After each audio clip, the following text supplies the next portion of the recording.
today's world, there are more and more people saying, I feel empty, I feel nothing. But this emptiness and nothingness is not coming from the real spaciousness and emptiness inside of yourself, in your inner world, your mind, your heart. It's actually, in fact, the opposite. So the feeling empty may be mostly coming from overstimulated mind, or exhaustion, mental exhaustion, or disconnectedness from the essence of who you are. So like you are in the middle of the storm and then kind of lost grounding yourself. And today I'm going to share with you what this real emptiness or the void from the Buddhism terms and from the Japanese ancient life philosophy. So, for example, this word called Mushin, nothingness in heart. So it means in a state of nothingness. So there is no distraction in our mind, and we are in the state of zero, holding nothing. And we observe. We are humans, so we have feelings and emotions always going around. But then we are in a state that we are able to observe. So it's maybe difficult to grasp because it's quite conceptual. So I'm going to give you an example of typhoon. Well, maybe you have not experienced typhoon, but typhoon, in the middle, there is actually the center. In Japanese, we say the eye of typhoon. So in the middle, there's nothing happening. So maybe you can also see when there is some kind of whirlpool or something. And the middle, the center, there is nothing.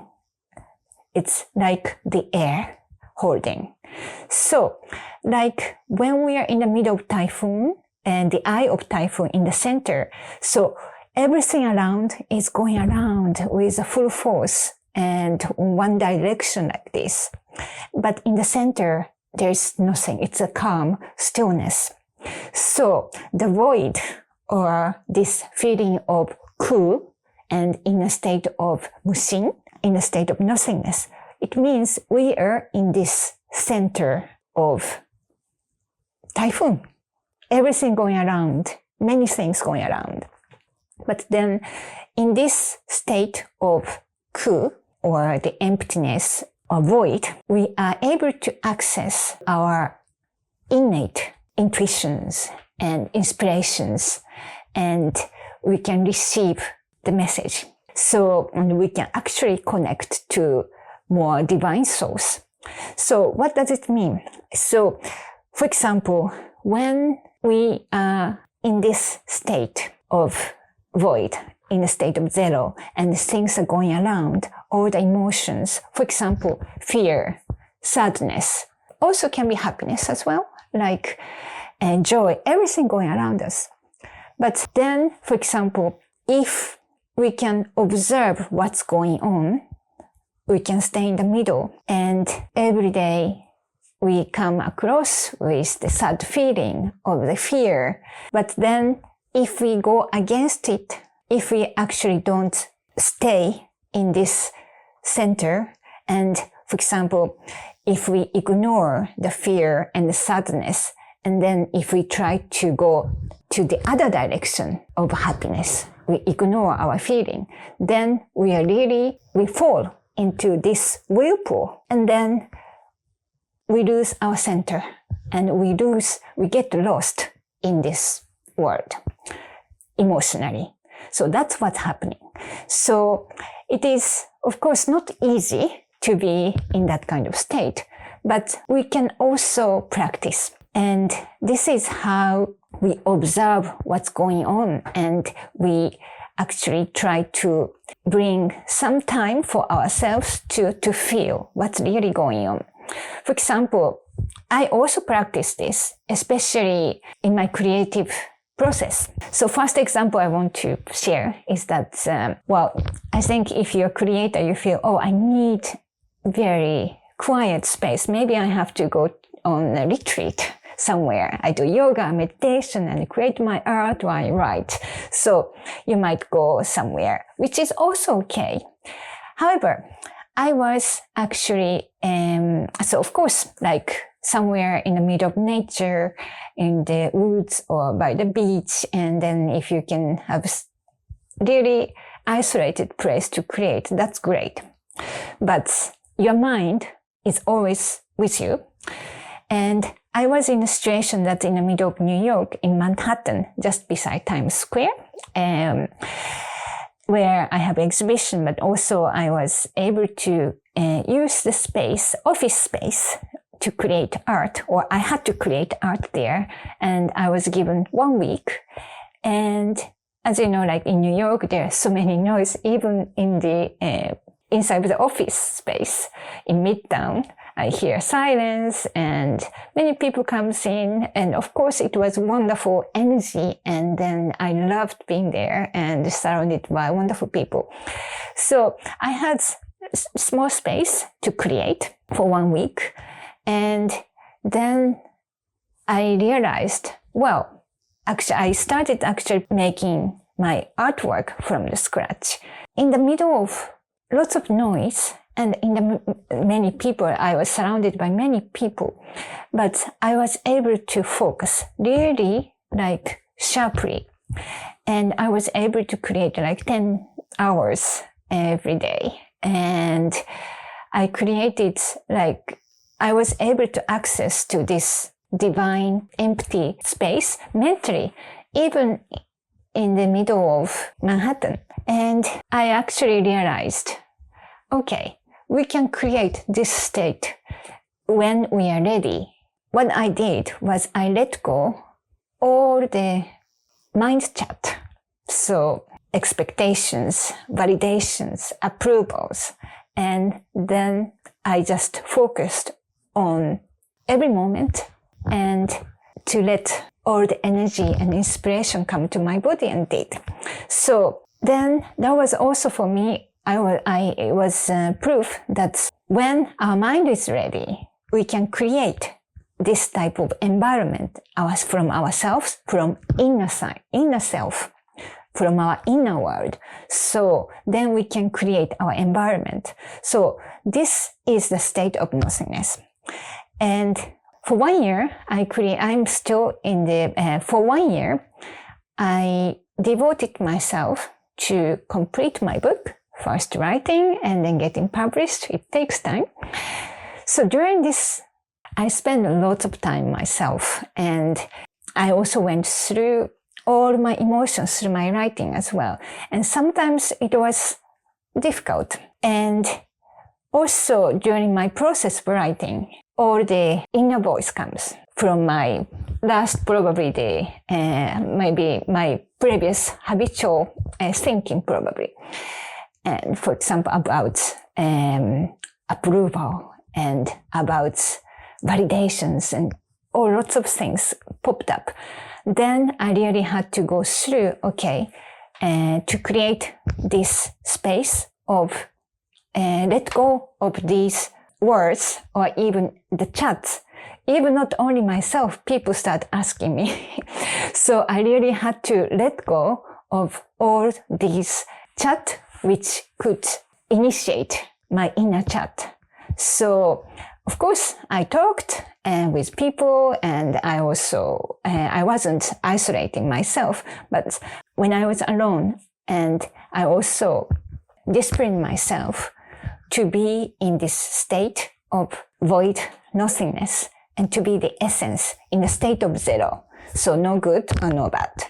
And then when the energy in my mind or even my energy field, I felt really expansion so that I was able to go with the flow. And even when I had some fear, I just observed the fear because it's normal to have certain fear and worries as well. So I observed like being in the middle of typhoon and these emotions let go instead of fighting against it.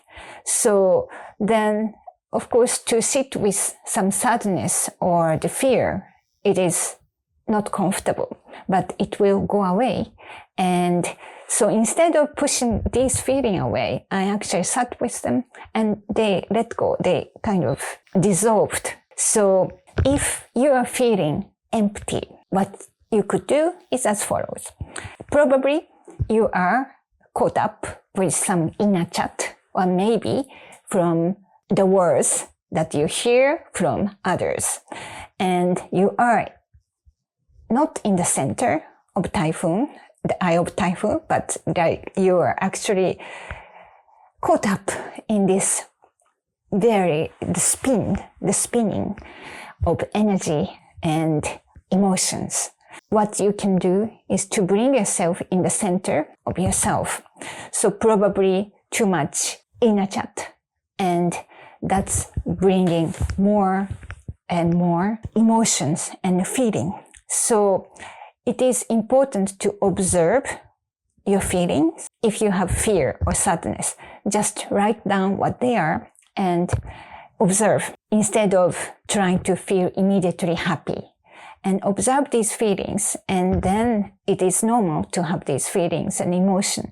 So then if you are feeling lonely or alone, again, write down and then observe these feelings. And sometimes in Japanese aesthetics, the beauty comes from both sides, from the shadow and also the light. So even in this time of fear, sadness, when we are there with these emotions, often the beauty comes up. And this beauty is not just about bright, sunny place, but also in the darkness as well. So the beauty comes up and you can embrace this beauty, the elegance. And then you start feeling like the water becoming like the water very, very still. And you feel suddenly start feeling expansion. So then even when you are extremely happy and so excited, and again, afterwards, maybe next day you might feel nothing or empty because you lost this light and excitement, passionate feeling. But then again, you need to bring yourself to the point of zero. So in zero, you can enjoy this feeling, but also this feeling, emotion, and it passes through. So then if you start experiencing suddenly sadness, you might actually feel that's emptiness. But then you can actually bring to the middle fields, okay, this excitement, bright, sunny moment can also pass through. And then this sadness or shadow moment also exists. So we need to have these both to exist. Even in summertime, especially in Japan, we seek shadow because the sun is, if we are in the sun, it becomes too hot and we need shadow. And if it's too hot, we need to bring our temperature down, and we really need to be in the point of zero, which is nothingness and emptiness. And this time is where, without these stimulations, we can create our own, we can expand, we can actually strengthen our energy. So even when you receive some message or intuition out of blue, you don't need to kind of analyze where they are coming from. And you can just embrace it. Then you can be guided by your own intuition, which is often there are much more wisdom than what you might read from something. So our own wisdom also coming from this moment of, I call it cool, emptiness, or in a state of Mushin, we receive the power, we receive the strength, and it's a mystical divine source, but like nature, the law of universe. And in this state of nothing, we can expand more. And that's the emptiness. from the ancient Japanese perspective. So practicing these might be difficult doing by yourself alone. Myself as well. So I have created a Japanese Wisdom Academy, actually some months ago, and we are nicely expanding as well. And we have created wonderful community. So we have weekly group online sessions where you can also practice Japanese ancient wisdom with me and other members. And so if you like to know more, please click the link in the description. Thank you for watching and see you next time.